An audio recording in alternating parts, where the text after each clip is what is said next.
असांजे सिंधी समाज में घणेई सिंधी फिल्मूं आयूं आहिनि जेके देश विदेश में पंहिंजो नालो रोशन करे रहियूं आहिनि, पर असांजो जेको मुख्य गढ़ आहे उहो आहे सिंधु नगर, जिते वधि में वधि सिंधी फिल्मूं ठहियूं आहिनि ऐं उन्हनि दुनिया भर में वञी करे पंहिंजी योग्यता जो परचम फहिरायो आहे।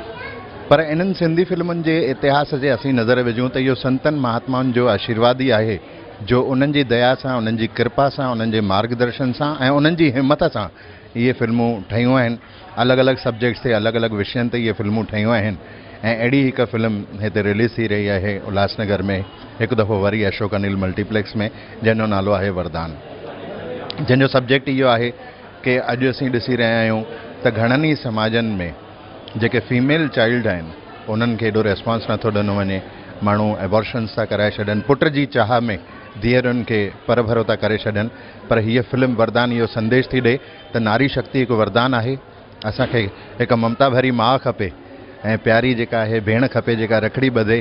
असांखे सुहिणी ऐं सुंदर पत्नी खपे शेवा लाइ, पर असांखे न खपे त धीअ न खपे। त छो धीअ न खपे, जबकि धीअ हिकु वरदान आहे।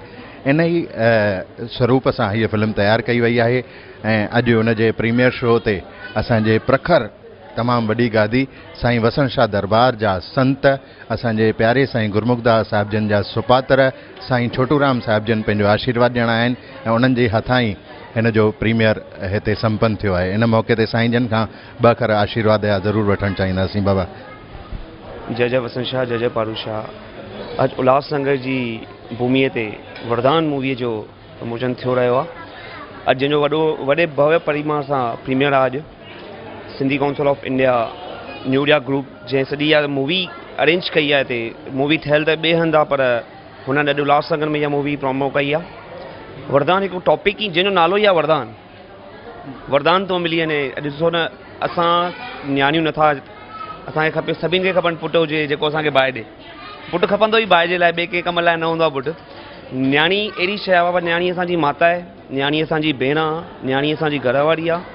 न्याणी जेकी आहे, न्याणीअ बिना इंसानु अधूरो आहे, छो जो चवंदा ई आहिनि अर्धांगिनी, जंहिंजो नालो ई आहे अर्धांगिनी। बाबा हिन पिक्चर खे मां चाहींदुमि सॼे उल्हासनगर वासियुनि खे रिक्वेस्ट कंदुमि, अची करे इहा पिक्चर ॾिसो, कुझु न कुझु हिन मां कॉन्सेप्ट करो। असां इहा पिक्चर ॾिसंदा त असांजा बि दिमाग़ खुलंदो। जय जय वसण शाह, जय जय पारू शाह। वरदान वरदान न्याणिया वरदान वरदान